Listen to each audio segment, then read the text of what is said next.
All right, welcome back. Episode 9 of Health Further. First and foremost, just want to apologize about the audio last week. We're still dialing in this remote model, and I think this week will be better. Although we are still remote as I continue to be on the road on this conference run. But Vic, how you doing, man? I'm doing well. I think we at least definitely better. We have, I now have my earbuds in and I feel like a real podcaster. You're a pro. You're a pro now, man. Yeah. I should always be the one when I'm on the road. I should always be the one that's creating the problem because I got the hotel Wi-Fi and the room. I got music going on outside. So, but anyway, I am right. So you've been in 3 different conferences in the last week or 10 days or something. Yeah, so yeah. Where are you right now? It's been a run. I'm on Mackinac Island in Michigan for the Michigan Health and Hospital Association meeting. I keynoted this morning. It went great. Thanks for asking. And it's a beautiful island. That's way up there. That's way up there by Canada. It is. Right? It is. It's up here. It's up here. So I think the smoke mostly cleared out before I got here. But it was pretty smoky. And it's still a little bit overcast. It's not terrible though. But it's beautiful out here. I mean, super picturesque. There's horses everywhere and no cars on the road, and they make you dress up at the Grand Hotel cool. And all that kind of stuff.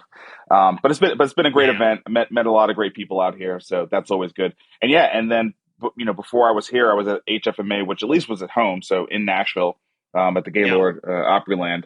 And I was there. Our listeners may not know, but I'm on the national board of HFMA, so I didn't speak or anything like that. But as a board member, I was in attendance. And another great event. I'm not sure if it was a record, but they had about 4,100 people in attendance.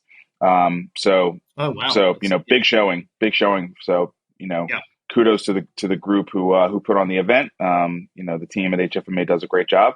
And yeah, last week I was in Aspen for the Aspen Ideas Health Festival. Yeah. So it's been a run.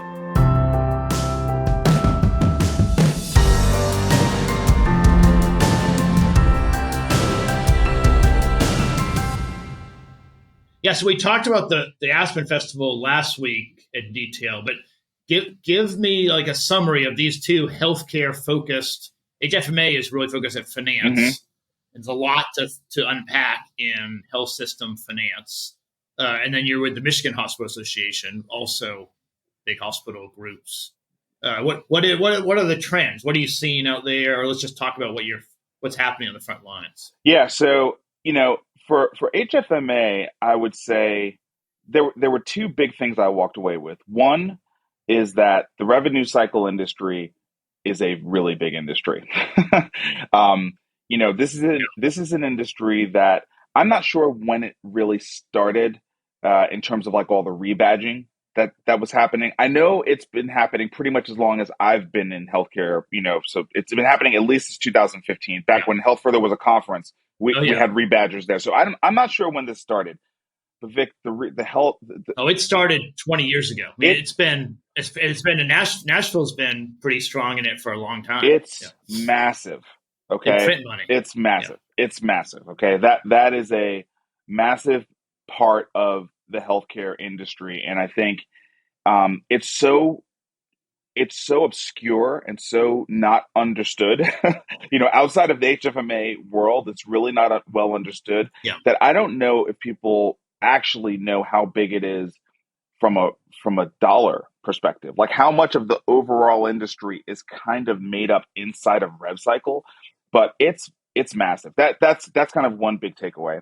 The other big takeaway is that, and we've talked about this, but it has not been as clear to me, and I don't know why, as it was this weekend and early this week at HFMA.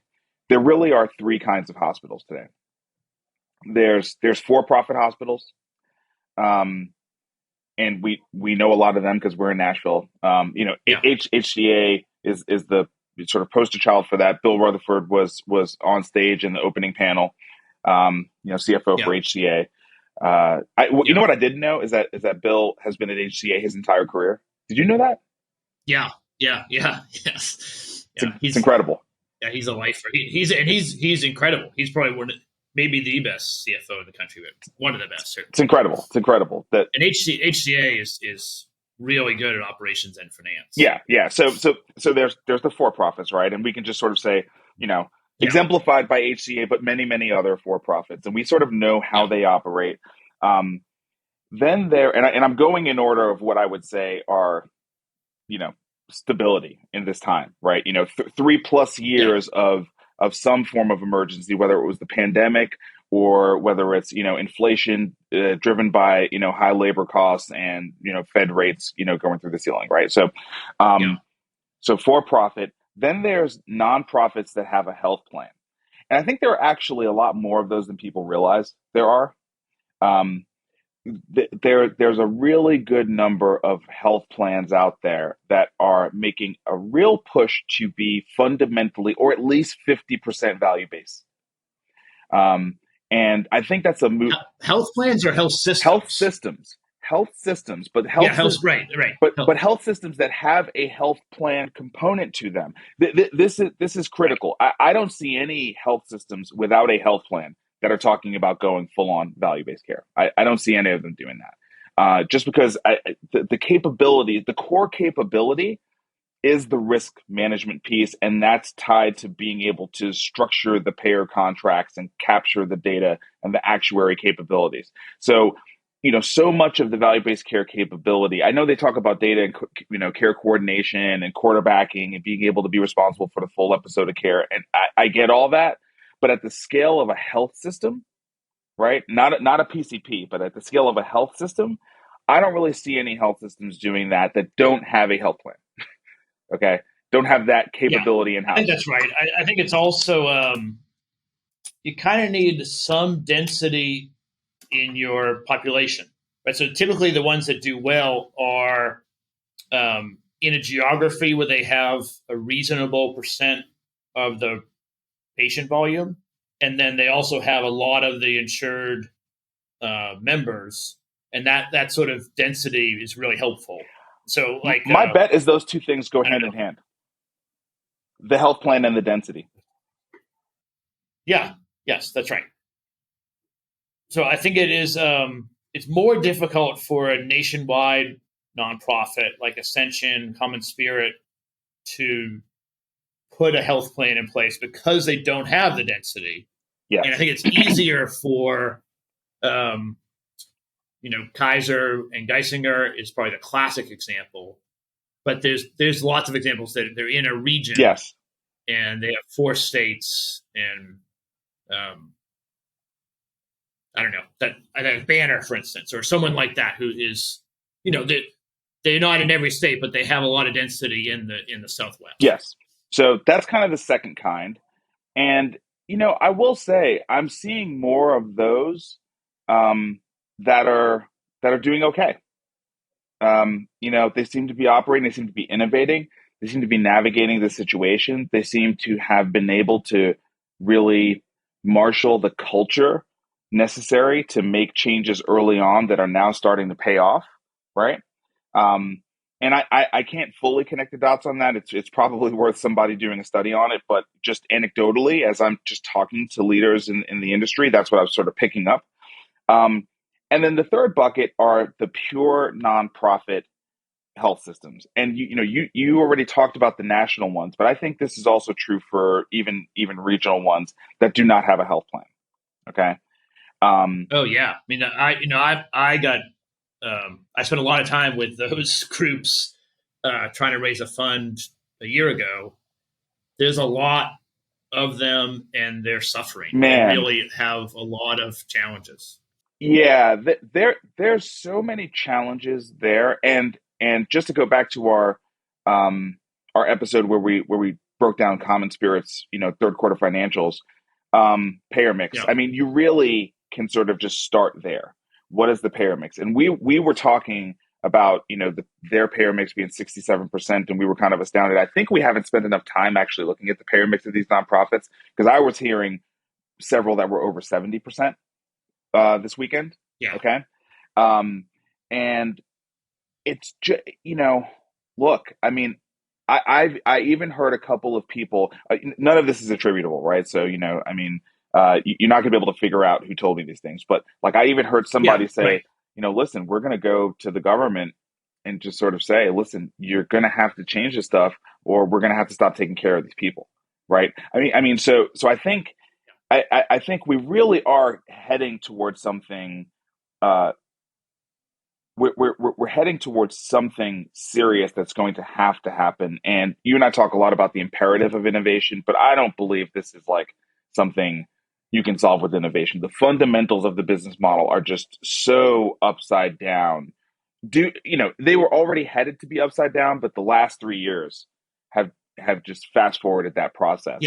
Um, Yeah, I mean, me bringing a new tech innovation that will save them a few basis points is not going to change the fact that they're losing $1 billion a year. no, I mean, it's just too big. yeah, It's too big. And I think they have already gone to the federal government. I know that a big lobbying group went last summer and tried to get relief, and they were not happy with the results.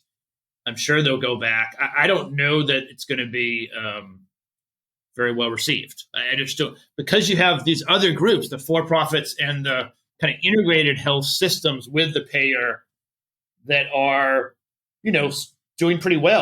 I think HCA stock is a buy right now. It's doing really well, and I so it's kind of a weird thing for a politician to give support, give subsidies when the hospital down the street's doing well or doing okay. yes, until the people stop being able to get care.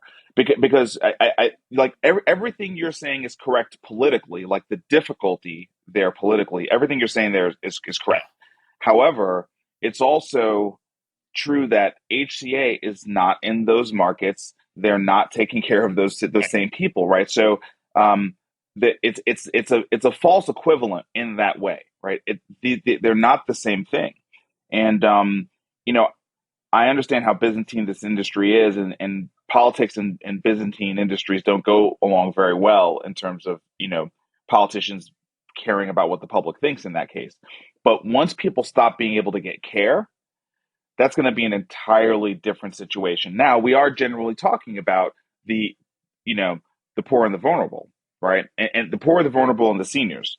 So we'll see whether or not we can galvanize enough political will to support that population.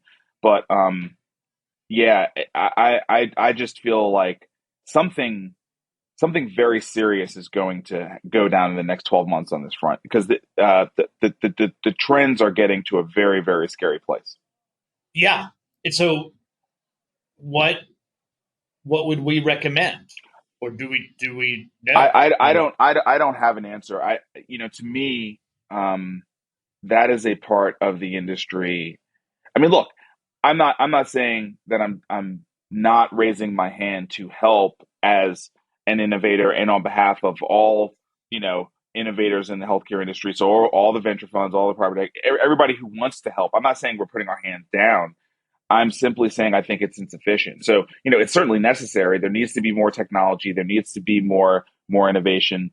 But the time that we have to solve this problem just doesn't line up with the time it would take to absorb that innovation, right? There's going to be some bridge that's going to need to be built here.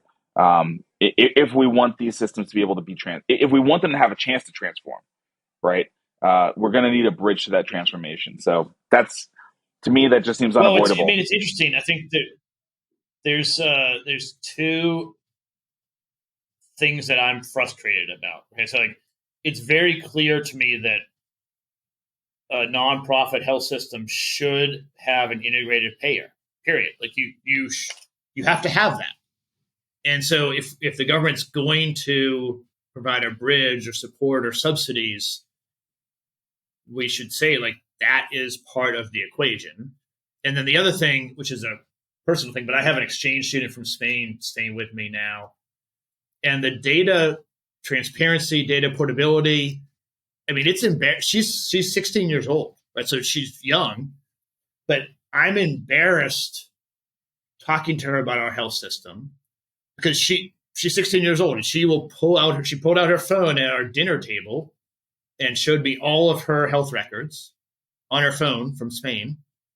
And I can't show her that. I don't have my health records, and I can't get them, even though I have insurance, I have multiple doctors.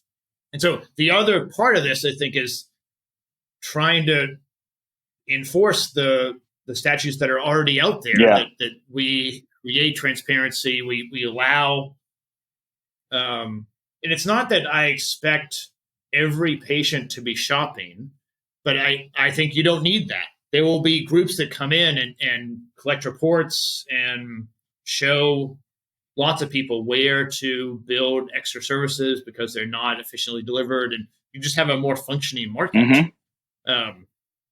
Anyway, so there's a lot that could be done. I don't have a lot of confidence that it will be done, but yes, that we're going towards this. It's unsustainable.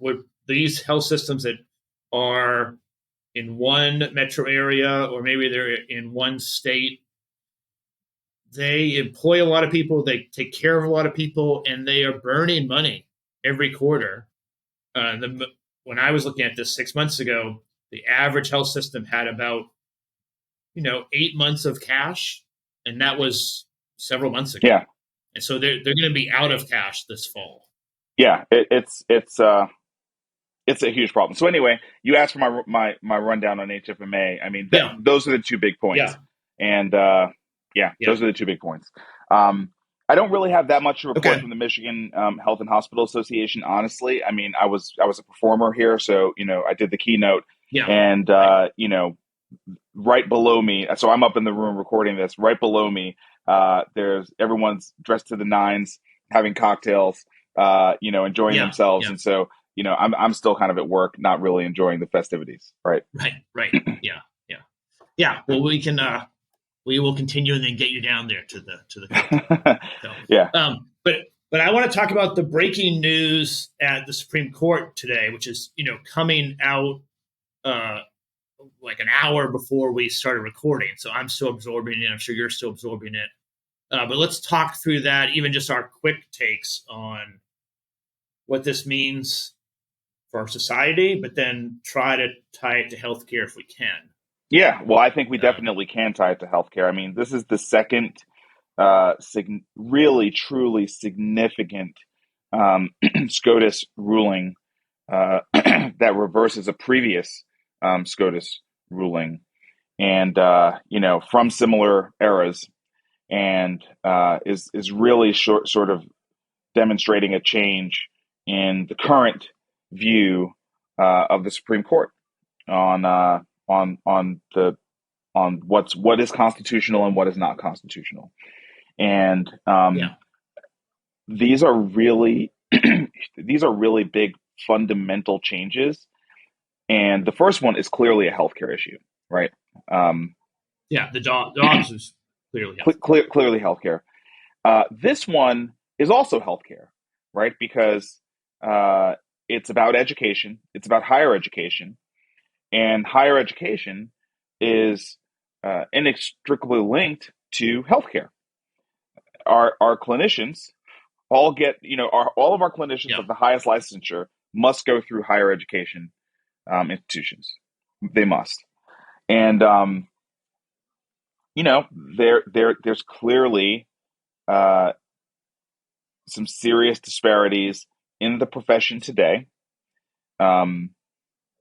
where we don't have the requisite diversity of doctors.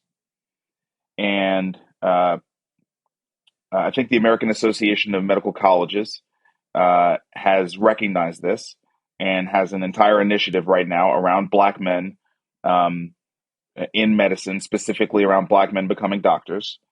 When I was at Aspen Ideas Health last week, one of the 10 big ideas they opened up the event with was, what if we recruited Black boys to be doctors the way we recruit them to be athletes? And it was a tremendous idea, and it sort of made everyone just think and realize, the way. Well, and that kind of initiative, if you shoot to be a professional basketball player and miss, you don't have a great future. But if you shoot to be a doctor and miss, like my mother wanted me to be a doctor. She was like whipping me and trying to get me to be a doctor from the time I was 5 years old. And I missed that. I didn't want to be a doctor. I have a lot of doctor friends, but it wasn't right for me. But then you still have gotten all that training, and there's plenty of other things. That's right. So like that culture change of training 1,000 young Black boys to be doctors, they can do 100 things if they decide they don't want to be a doctor. That's exactly right. Versus if they blow out their knee and they can't play basketball anymore, there's not that much they can do. That's exactly right. And look, I mean, I know some incredible Black doctors who will directly say that they wouldn't be where they are if it were not for affirmative action. So, what was interesting, I think, for me today was this has been rumbling around for a while. I knew it was going to happen. I wasn't tracking what day it was going to happen, and it happened today. I actually got the notification on my phone while I was watching Dr. Alicia Jackson, who is one of the top docs at Common Spirit. She and I we kind of keynoted the event this morning. She went on, then I went on, and then we did a panel. I'm watching her tell her story about, basically coming out of a very low income, all Black neighborhood and beating all the odds because people, cared about her and gave her a chance, and now she's one of the most, important, influential doctors in America right now, right? A top doc at Common Spirit. And while I'm watching her, I'm watching her on stage, and then I get this, this notification of this happening. And I have to just say that it made me way more sad than I thought it would. I'm on this beautiful island, and I've mostly, I went and took a walk. I got lunch, but I came back and went to my room and took a nap. I've just been, I think, just as a Black man in America, the importance of affirmative action, not just in my life, but in my family and my friends and my community's lives, has just been this ever present thing. And I think I kind of got a little bit of an understanding of how many women felt when the Dobbs ruling came down. Which was something that was just there for your entire life is now removed, is now gone. Right. And I don't know that you're grieving or for sure. It's a loss for sure. And I don't, and I've also engaged in some conversations, and there's definitely different opinions on it. Different people are having different experiences, with it. So I'm just articulating mine. But clearly, this is going to impact healthcare. I don't think there's any question about it. It's going to impact healthcare. And I guess one of the biggest things, when I was talking to you earlier, and I want to hear you talk about this, but you sort of asked the question, how is this actually going to be implemented? And, like we could say the same thing about Dobbs. How was that implemented? Right. I mean, it was so severe and so sharp because it's coming from the Supreme Court, right? It like instantly changes our world, and the healthcare industry that doesn't change quickly, doesn't adopt innovation. Laws can be innovative too, right? And this new ruling, there was no glide path off. There was no, okay, for the next 12 months, here's how we're going to de-escalate, and we're going to create new processes, and we're going to create new best practices. And no, none of that. It was just, it's over, it's illegal, can't see you. And the next thing you know, we're hearing all these, stories about women having really, really terrible encounters with the healthcare industry, right? Because, partially because of the law, but partially because there was no time to adjust to the law, right? And I think this is a very similar situation where how do we move forward? I think it's similar, but worse. I mean, Dobbs, it was pushed to the states, and each state is different. Many states didn't have laws that were very accommodating. Some weren't prepared that well. A lot of states, unfortunately, if like Tennessee, they were prepared to be very very restrictive. But this is different in my mind because I went to Amherst College. It's a very small, exclusive school. I got in because I played football. I could not have gotten in otherwise. And it's not a significant. It's a Division III school, and so it's not like we're on TV or football is that important. But they want to have a balanced class. They let in people who play music instruments. They let in people in debate. They want a balanced class with all different interests because the people in admissions think that leads to a more healthy, diverse, interesting 4-year experience. And race is part of your life, part of your perspective, where you come from. It's hard to separate race from who the people are. And saying that you cannot use race as part of the input, I think is going to lead to a much less interesting student body. And unfortunately, a lot of foreigners that have better test scores because there's a lot of people outside this country that have spent a lot of time trying to get access to schools because it's their way out. And so it's like at Harvard, which was, the named one, Harvard and North Carolina were the two schools named in the suit. They have a Chinese and Asian. That was the complaint, really, that there were not enough Chinese nationals getting in compared to their qualifications, and whatever side of the balance sheet or the decision one is on that, I don't know what they do tomorrow.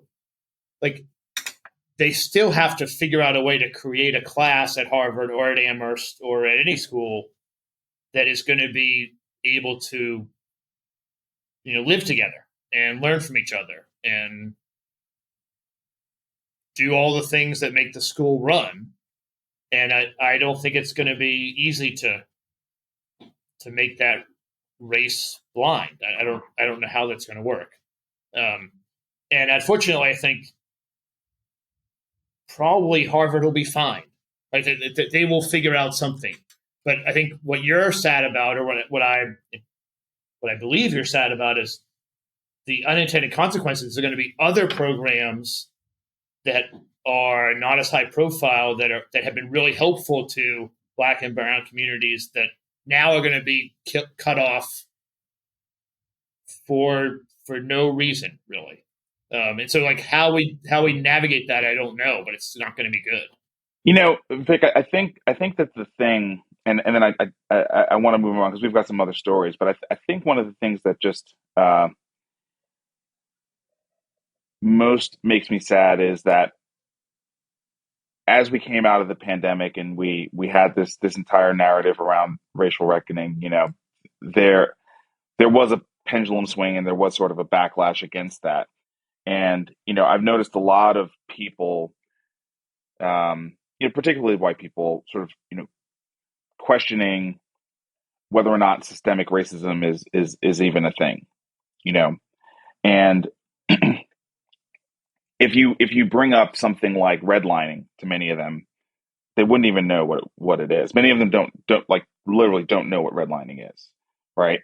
And so, like, there are many people who simply think that, like, once the Emancipation Proclamation was put into effect, like, that was it, or after Martin Luther King, there's a lot of people who like to evoke the name of Martin Luther King Jr., right? And just like after that, it was sort of all good, not understanding the actual history of discrimination, that's happened in this country, and what happens when you have compounding generational discrimination, right? And so what we now just are. I mean, most people's net worth is in their home, and the redlining tactics, which went on for decades, you probably know how long, but for decades, maybe 100 They years. are. You want to hear something crazy? Um, I have friends who have gone to buy houses in certain neighborhoods, and it's still on the deed. yeah, it's Yeah, it's still on the that's deed. sad. But like if you don't start building equity in your home 3 generations ago, I mean, so for me, for instance, okay, like when obviously I'm white from Boston. My grandfather came over from Italy, went to Harvard night school, and then he was a realtor. So he was selling houses and then bought houses and made some money. He was Italian, but that was close enough to white at that point that he was fine. And then I got out of college and wanted to buy rental property. And my grandfather had passed away, but my grandmother co-signed for me.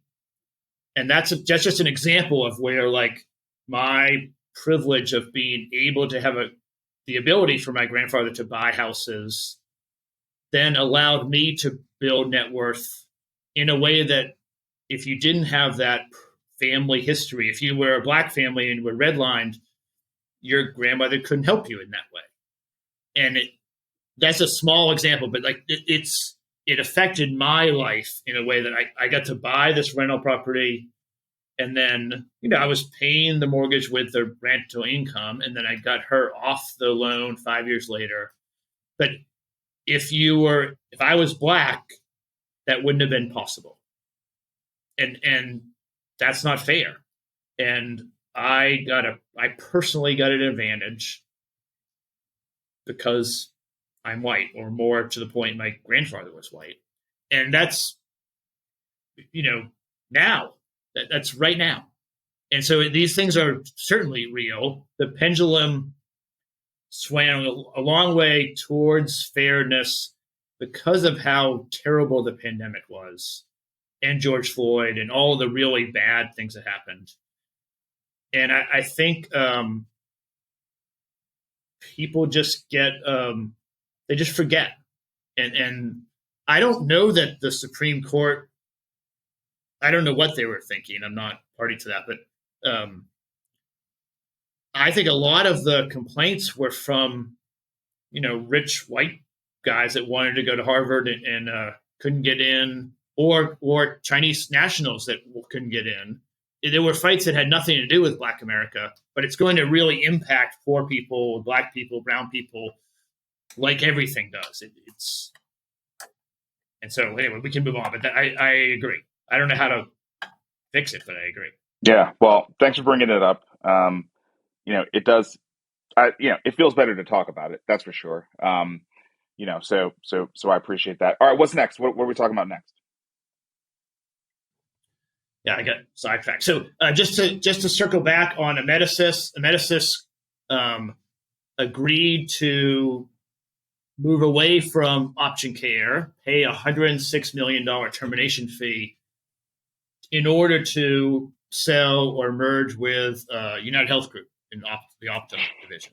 So Optum continues to be very strong. And I guess that's not surprising, but that is sort of related to this payer is an important component of the health system. I feel like United Health Group's come in from the other direction. They are assembling ways to deliver care, maybe not in the ICU or in the OR suite, but in everything around that. Well, listen, if you're truly thinking about moving to a value-based care future, right? The OR and the ED are the last things you're focused on. Yeah. You know what I mean? Yeah, you don't want those. Yeah. I mean, you'd rather leave those for someone Those else. are the last things you're focused on. That's, there's no value there. There's just expense there, right? I mean, there's massive expense there. So you're trying to move away from that. I think you're absolutely right. I think hopefully people are waking up to the true significance of the ambition of United Health Group. And by the way, I don't say that in a bad way. Some organization has to step up and get serious about the future of healthcare in America. Like, seriously, it cannot be this. Like the idea that this model continues. It's just not, that's not a real idea. That's not a real idea. Yeah. That healthcare continues to eat more of the GDP like a Pac-Man. That cannot be, that just cannot be an idea. Okay. So, to me, it's like when you see them not just acquire LHC, but then go after a Medicis, it's like, okay, fine. There's certainly a anti-monopoly view that one could take, given those are clearly the two largest enterprise home health operations in the country, certainly. But at the same time, we talked about this before, they're both still pretty small in a hyper-fragmented market at the end of the day. And look, we got to cobble together the system of the future, and we're quite frankly nowhere near it. We're nowhere near it. So if we're looking at this as a roadmap, I'd kind of just say, man, more power to them. Let people keep complaining and let them keep building the system of the future. Whatever. I mean, I don't know what else to say. Because I'm sure you and I are not privy to it, but if we were privy to the UHG roadmap, this would be step, I don't know, 27 out of 207, right? I mean, there's years of components that they need to build and add on to truly get us to a healthcare model that's going to turn around the curve on life expectancy, turn around the curve on health outcomes, turn around the curve on the absolutely morbid stats on maternal health, regardless of race, and then absolutely shameful when we talk about women of color, to turn around the swelling cost of care in this country. Why would I be more outraged about UHG buying a Medicis than I would be outraged about any of those things? Like, I'm not. No, I don't fault UHG. I think I would like there to be multiple competing players. I like a world where there's Apple and Android and HBO and Netflix. These other players need to get serious then. Yes, that's right. They need, and it's all going to be from the payer side. There is no health system that is even trying to do it. Yeah. Maybe Kaiser. Maybe Kaiser. We need to watch what they do. They're not going to have the scale, but we need to continue to watch and see what they do. Right? We need to continue to watch, do what they do, because they're super vertical in terms of like a medical school, right? So I mean, I think they could be really good if they grew in their geographies just on the East Coast. It would be good. Yeah. I didn't bring it, but we can just talk through it. CMS and then the actuarial group that helps CMS, they projected out the next 10 years of healthcare spend, and it's projected to grow to $7 trillion. I mean, so to your point about like, come on, like $7 trillion this is not real. This is not real.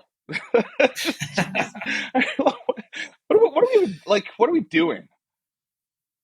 $7 trillion is their. I mean, I don't know how many accountants worked on it. A bunch.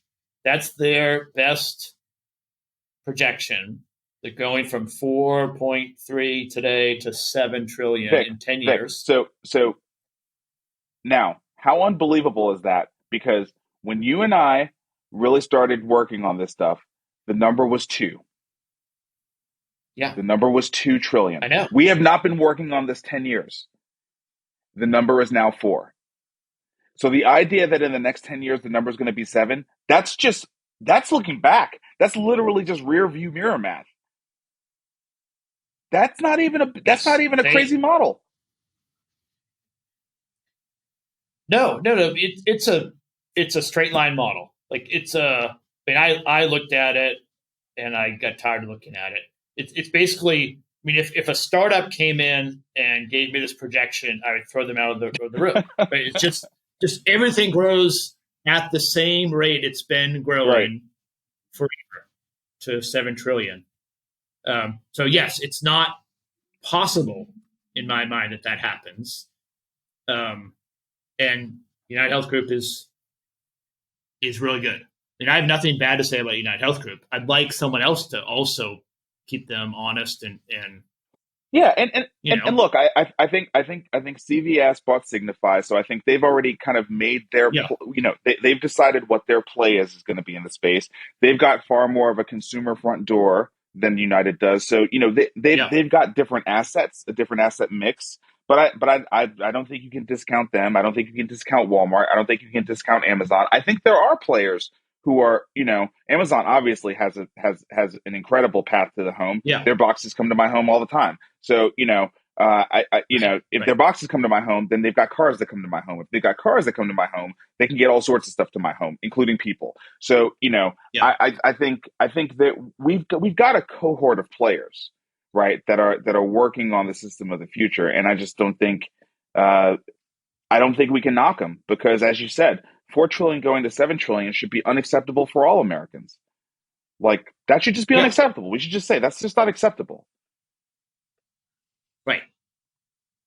Especially with the outcomes that we Yeah, have. this is ridiculous. Okay, let's go to our sponsor and then come back. Sounds good. Thanks, guys, for the opportunity to talk about our pre-seed fund, Jumpstart Foundry. My name is Doug Edwards, CEO of Jumpstart Health Investors, the parent company of Jumpstart Foundry. We're so excited to be able to talk about early stage venture investing, certainly the need for us to change the crazy world of healthcare in the United States. We are spending 20% of our GDP, north of $4 trillion a year on healthcare with suboptimal outcomes.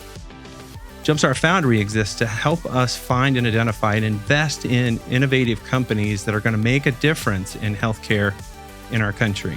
Every year, Jumpstart Foundry invests a fund, raises a fund, and deploys that across 30, 40, 50 assets every year, allowing ease of access for our limited partners to invest to help us make something better in healthcare. Some of the benefits of Jumpstart Foundry is there's no management fees.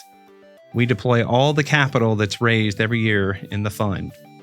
We find the best and brightest, typically around single-digit percentage of companies that apply for funding from Jumpstart, and we invest in the most incredible, robust, innovative solutions and founders in the United States. Over the last 9 years, Jumpstart Foundry has invested in nearly 200 early-stage, pre-seed stage companies in the country. Through those most innovative solutions that Jumpstart Foundry invests in, we also provide great returns and a great experience for our limited partners. We partner with AngelList to administer the fund, making that ease of access not only with low minimums, but the ease of investing in venture much better. We all know that healthcare is broken. Everyone deserves better. Come alongside us with Jumpstart Foundry, invest in making the future of healthcare better, and make something better in healthcare. Thank you, guys. Now back to the show. All right, we're back. What's next story? Okay, next, MAPS, Multidisciplinary Association for Psychedelic Studies, MAPS, was in the Wall Street Journal today. So they have been around for, 20 years or so. They're really one of the two leaders in bringing psychedelics, ecstasy, mushrooms, all the different psychedelics, trying to show that they can really have therapeutic benefit mostly in behavioral health, PTSD, depression. And so they are likely to have the first FDA-approved treatment, MDMA, which is ecstasy, used to treat PTSD. The estimate is that it'll be approved by the FDA sometime next year. We've had entire segments of the show talking about FDA. That may or may not happen.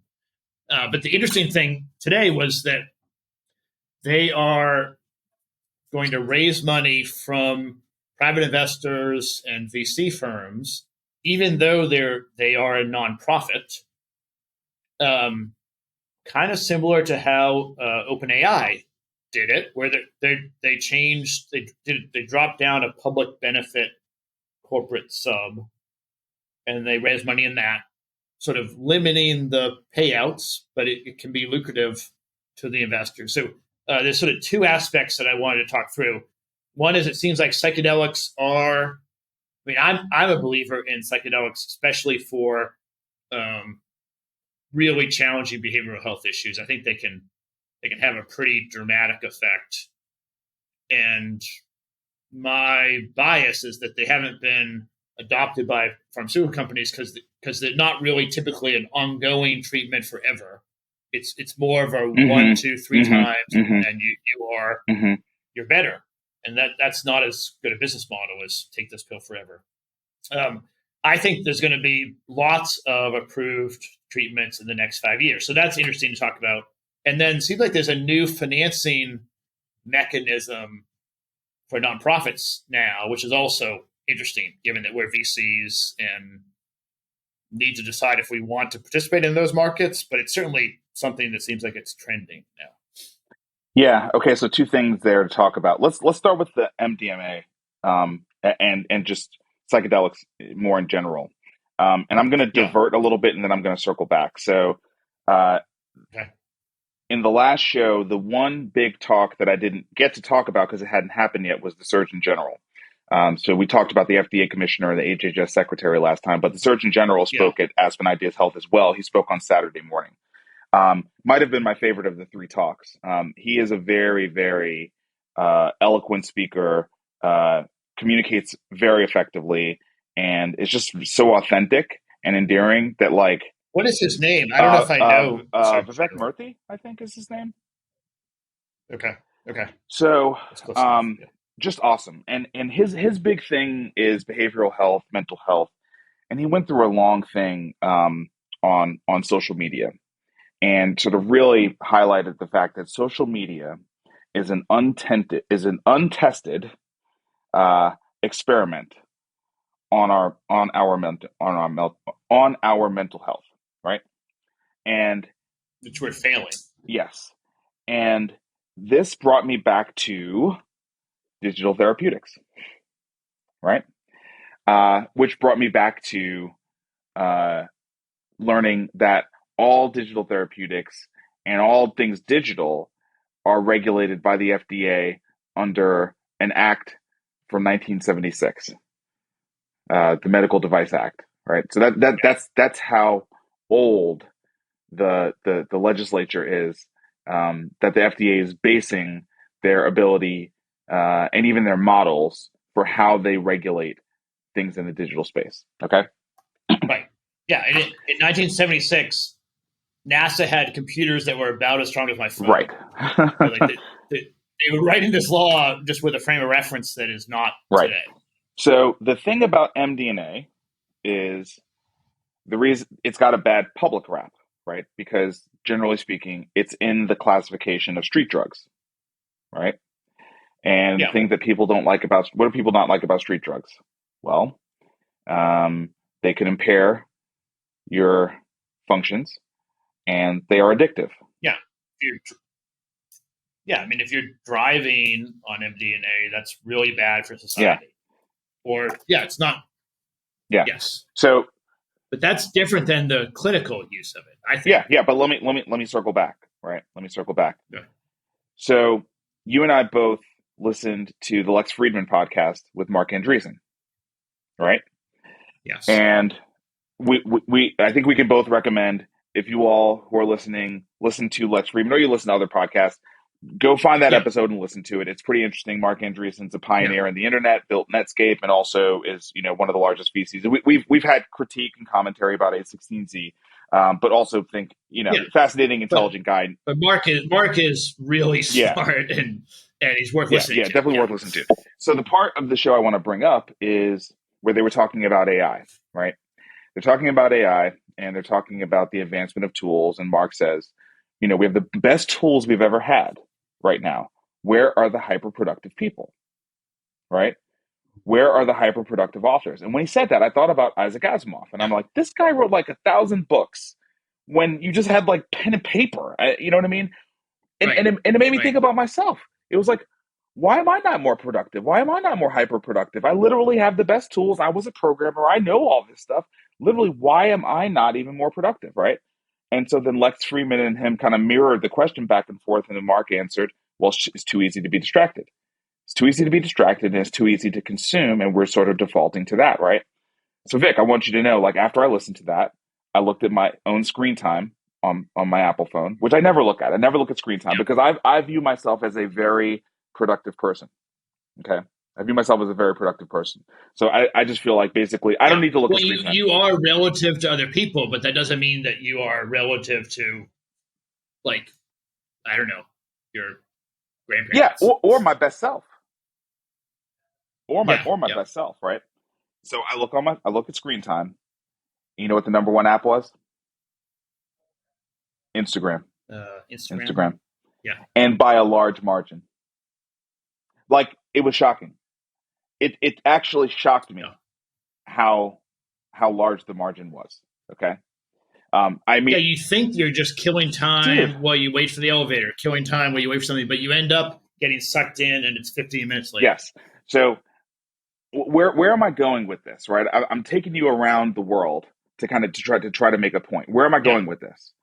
Um, we have these apps on these phones. You talked about driving with MDMA. How many people are driving with Instagram Everyone. and dying? I mean, Instagram and text and TikTok, Right. everyone, all the time. So On. Yeah. somehow it's okay for our society to have totally become addicted to this thing, this unregulated algorithm that pumps all the wrong things into our minds, makes us compare ourselves to other people, makes us hypersexualized, makes us, hyper politicized, right? Makes us unhappy, Yeah. makes young people more suicidal. Okay. And these are at this point all empirical facts that I'm saying. This is not like, Yeah. Yeah. this is not anecdotes. Okay, these are things that are we've got studies on this stuff at this point. Somehow that's Yeah. okay, but MDMA is not. And especially at in a controlled setting Correct. with a Correct. clinician guiding you through a therapeutic process where you basically learn about yourself and recover from PTSD. Yeah, and increase your That neuroplasticity. should be allowed. Yes. Yeah. So right now, what we're really dealing with is, and I think that the story talks about how this nonprofit has raised money because they believe that in 2024 there'll be, the legal framework will be in a place where they can actually start to do this stuff. Whereas right now it's too fraught with legal peril or whatever, right? Um, and we're Yeah. really just fighting a political court of public opinion war right now. This is not a reality war, right? I mean, so it actually made me think back about our conversation with Aaron and about the viability of digital therapeutics, because digital cannot just be positively therapeutic. It can be really, really negative.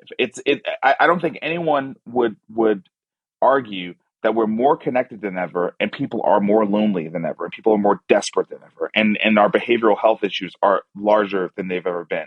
And we don't but we don't but, Well, but we don't I mean, ever think about it's a that as fact. like a bad thing that needs to really be looked at and really be regulated, right? And really be thought about differently than we've been thinking about it. These algorithms and the rules and all of this kind of stuff and what's allowed and the bots and the, all the crazy things that are allowed on those Yeah. platforms. But we want to talk about MDMA, like, and all psychedelics as if they are somehow some different classification of bad thing. It's the equivalent of reefer madness. And, I'm excited for the day when we just realize we're not going to have enough therapists to to handle all the behavioral health issues that we have. And oh, by the way, the therapists have behavioral health issues too. Okay. And we're going to need an entirely new battery of ways to address mental health. So I'm off my soapbox, but anyway, all of these things have just become abundantly clear to me in recent days, even. And so when I saw this headline, I was just like, yeah, great. And I'm glad VCs are getting in. This is good. Yeah. And so I agree completely on the MDMA side and all psychedelics, really, in a like any medication, a clinical setting. managed. Yes. Yeah, What right. Right. I mean, the fact we have to keep saying a clinical setting. We're going to talk about Ozempic in a minute, right? How many people are already on Ozempic, Right. and we know it ain't for clinical reasons, right?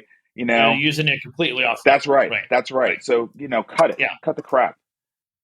And then I love the new financing model. And so it's a great innovation that nonprofits can grow. And if I never have to go one of those damn breakfast things again, kind of just write a with check. A tear jerking speaker about something, and then they pass the envelope around. I love the idea that, they create a business plan that can pay me 3 times my money over the next several years. And once I get that back, it's over.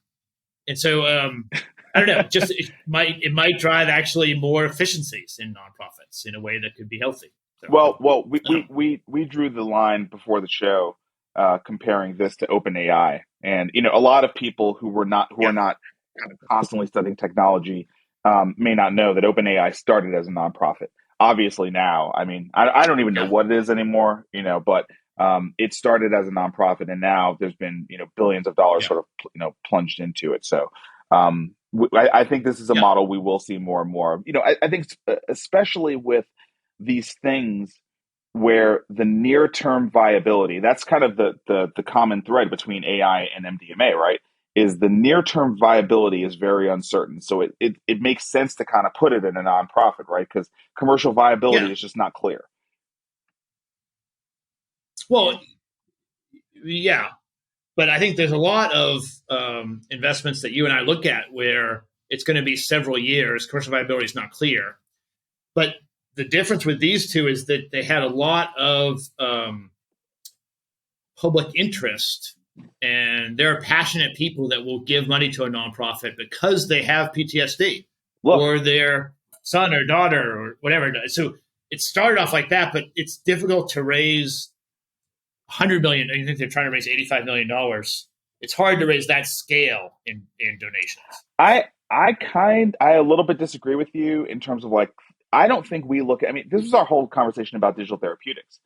Digital therapeutics probably should be looking at, this model, right? Of standing up a nonprofit, because that's kind of the thing. So what I mean on the AI side is the legal peril is not clear, right? The value that's going to be created, I think, is abundantly clear, right? We can see the productivity and the reduction in labor costs. We can see that, but what we can't really see is how is this going to work in the courts, and what's the risk of my capital investing in this thing if the courts decide to blow it up and say it's all plagiarism, right? I think with MDMA, there's a lot of safety issues. There's a lot of public opinion issues. I would say digital therapeutics, they don't have the exact same issues, but they've got their own path to viability issues. And it might make sense to stand up a nonprofit, but then, go round up some big VC for it. By the way, I was reading a crypto newsletter, and I didn't fact check this, but it had this ridiculous stat that half of the VC that was invested over the last 12 months went into metaverse projects. And I don't know how they I don't know how they added that all up. I'm sure they were if it's got this little feature, it's a metaverse thing. But the idea that they could even come close to that kind of number for the metaverse, it's I'm totally fine with VCs investing in nonprofits for MDMA if we're going to have a bunch of people investing in the metaverse. Yeah, it is better. I'm sorry. At least it's quote unquote the real world. It's it's more the real world than all this digital stuff. Yeah. All right. Before we get to Ozempic, I want to just touch on Arboretum and these 4 seed funds, because we've been talking about the dearth of VC. I think last week or 2 weeks ago, we talked about SoftBank and Tiger and lots of growth funds cutting back or not being able to raise the fund that they were hoping for. And the last week, we've had a lot of news sort of it seemed at the face of it opposite. I think you and I would say that they're not opposite. It's just a different niche. But let's just talk about Arboretum and these other funds for a minute. Yeah, well, you lead on this one because you had done a little bit more reading on the Arboretum thing, and then I could talk about what I found in the information. Yeah, so I follow Arboretum because they're one of the oldest healthcare kind of middle America VC firms. They've been around, probably over 20 years. They raised $268 million for their most recent fund. The difference in my mind, and of course I'm completely biased because it's what we do, but they're early stage healthcare investors.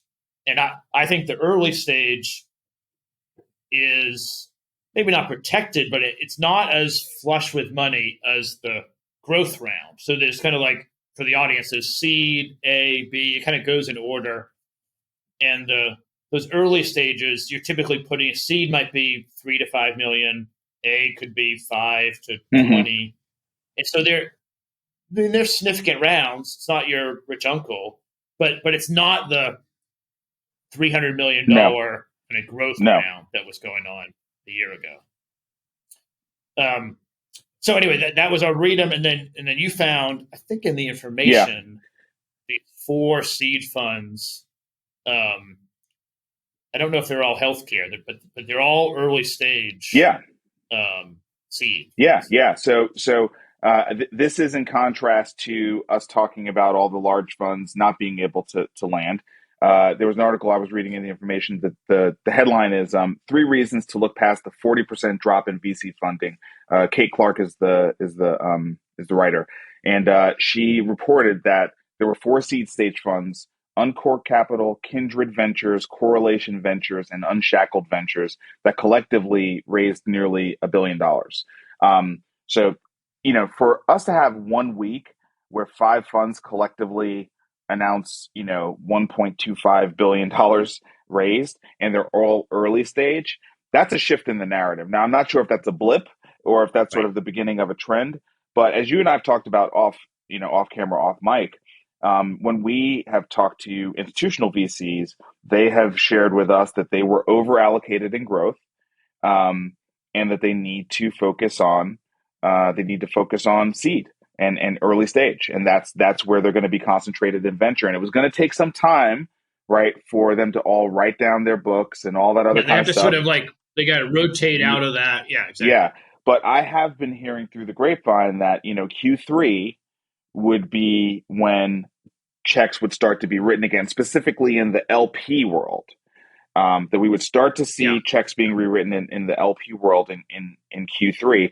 And look, that would sort of mark a year, right, of us processing through this, because all the bad times really got started in Q3 of last year. So we'll have to track this closely and see, but it makes sense to me to start to see seed funds announcing closings, that the closings are not insignificant, right? Because LPs still have to deploy capital, right? So this may mean the beginning of some larger than normal seed funds, right? I mean, I think seed funds were generally rolling out in the 100, 150 range, maybe even sub 100 for the fund ones or whatever. So to see a bunch of 200 plus seed funds, that's not necessarily what I was expecting. Yeah, I agree. And I want to just, well, at least my opinion is that this won't change the reality for the existing venture-backed companies out there that already raised a round of money or 2 rounds of money. They are not, that's not who the seed funds are going to be investing in. They're going to be investing in new companies. And so the reality of half the venture-backed companies are going to fail, I stand by that. I think even though there's these new funds coming out, I don't think they're going to do a C round, a D round in an existing company. So that market is still going to be really tight. Now, there might be something like a seed recap where they basically take the company and buy it for a song or whatever. That might happen. Yeah. So I'm redoing one of our portfolio companies now. And it is the 8th or 9th round, but we're calling it the A3 because A3 sounds like a good thing to call it. And it turns out you can call these things whatever you want. So it's an A3. It's not the 3rd round. No, it's the 8th round. An A. It's the A3 round. Okay, so I'm not going to say which company that is. Okay, so now the last topic is Ozempic. So in the Wall Street Journal again this week, I think it was yesterday, it might have been today. We'll put the link in the show notes. The headline is Ozempic can make you thin, but not necessarily healthy. And it is part of, with Ozempic gaining so much adoption. We know everyone knows 5, 6, 10 people that are on Ozempic. you get incredible Yeah. results, but it has a decent amount of pretty nasty side effects. You don't Well, you're kind of ramping up. So the way that it works is you start off very low dosage and kind of ramp up over time. And not everyone can tolerate it, and so you can get some pretty uncomfortable and bad side effects. So that's an issue. But what this article is talking about is you also lose lean muscle mass, as the article says, as quickly as you lose the fat. Oh my gosh. And so it's saying that you have to do squats and lunges and eat a lot of fish, eggs, protein, even though you're not hungry on Ozempic. So I read this and I just felt we should talk about it. It seems like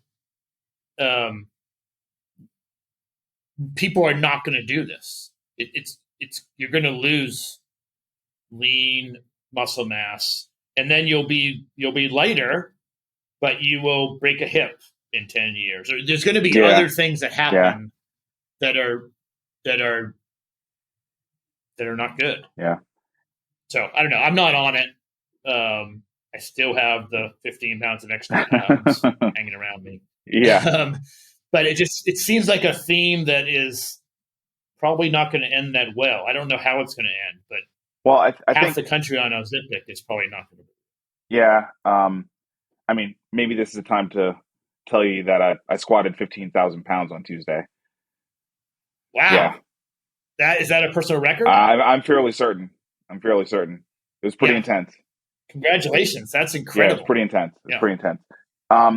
So the FDA commissioner was 15. I'm still recovering from that. 15,000 Yeah, pounds? Okay, hold on. I'll just tell you the breakdown and then we'll keep going. So it was 5 sets. And the first set was 8 reps, 415 pounds. The second set was 8 reps, 430 pounds. The third set was 6 reps, 440 pounds. The fourth set was 5 reps, 455 pounds. And then the fifth set was 8 reps, 430 pounds. But you didn't go down. I didn't do it by myself. I had my trainer killing me, I mean, I'm training for Worlds. You know that, right? So, I mean. Yeah, I mean, someone trying to, strangle the air out of you can motivate you to work out. But that's a lot of weight and a lot of reps of a lot of weight. And so that's good. People are not going to do that, I don't think. And so I'm usually I don't care about this stuff. I feel like it's, each person can make their own choice, but it feels like a pretty big trend, and I don't know, not that cool. Yeah. So FDA Commissioner Califf was pretty. I need to be careful about how I characterize this. Among the things he was talking about, he was asked about Ozempic at Aspen Ideas Health, and he was pretty positive about the findings and about the lack of drawbacks to it. And what I have generally heard from physicians who are dealing with either obesity or the related sort of comorbid diseases around obesity is they're just happy to finally have something that works. And so I think people are just sort of force ranking, the best of a worst of a bad set of options, right? And just sort of recognizing we have not been able to figure out, and quite frankly, with all due respect, the fitness industry, which has gotten richer and richer and larger, has not been able to actually figure out how to offset the obesity trend in America, right? And so it does seem we do still need to figure out what to do here. And I didn't say that the squatting stuff to try to imply people just need to get in the weight room. I do understand that people have serious challenges around this stuff.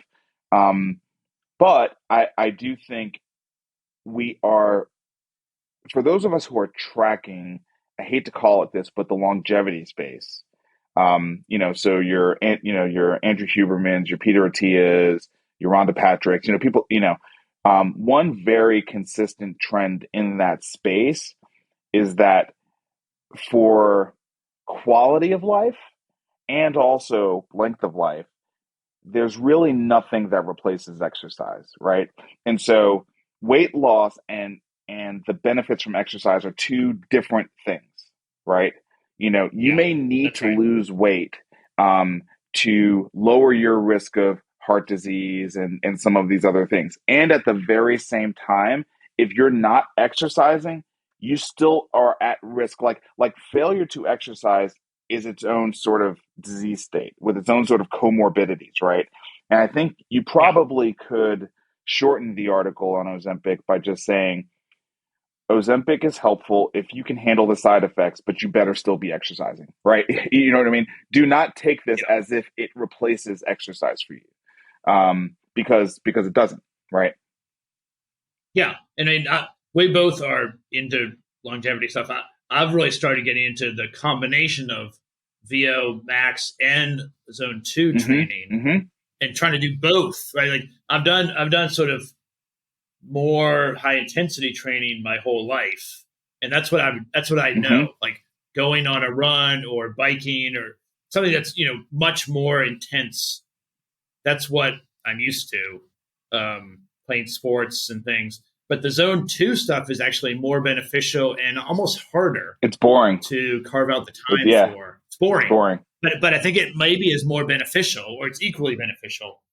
Um, so yes, if you used a weight loss regimen as a way to kind of jumpstart your health, and then you focused on maintaining it and getting a lot of exercise, you could probably wean yourself off it over time.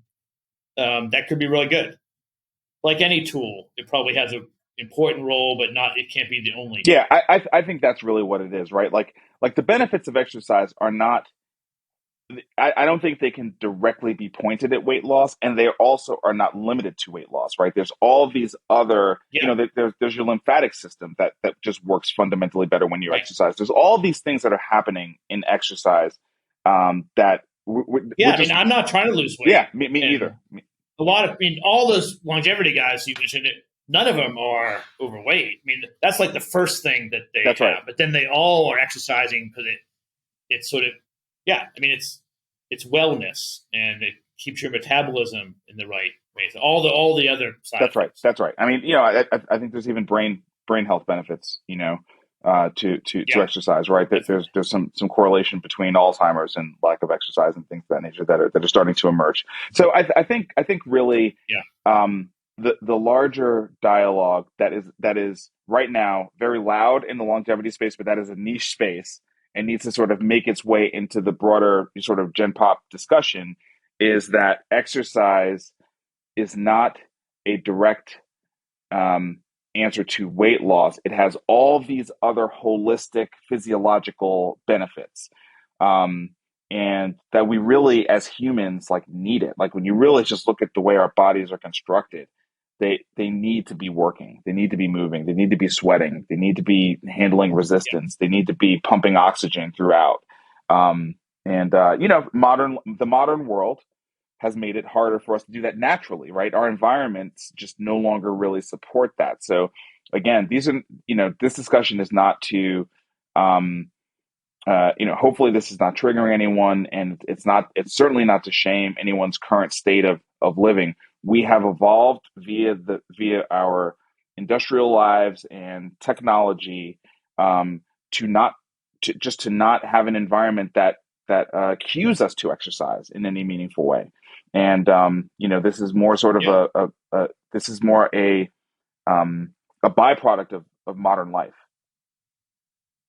yeah. I mean, I'm going to leave here, go out, get in the elevator to go Right, downstairs, get in my right, car, which is in the right, basement, go pull into my garage inside the house, and then go and sit down, then look at and then go Instagram. sit Yeah, go sit down and eat dinner. down. And so, like, if I don't intentionally exercise, I'm not going to get it just in my day to day kind of working That's through right. life. That's right. Yeah. So I think that, and I think that's another thing that's really emerging. Um, is the importance of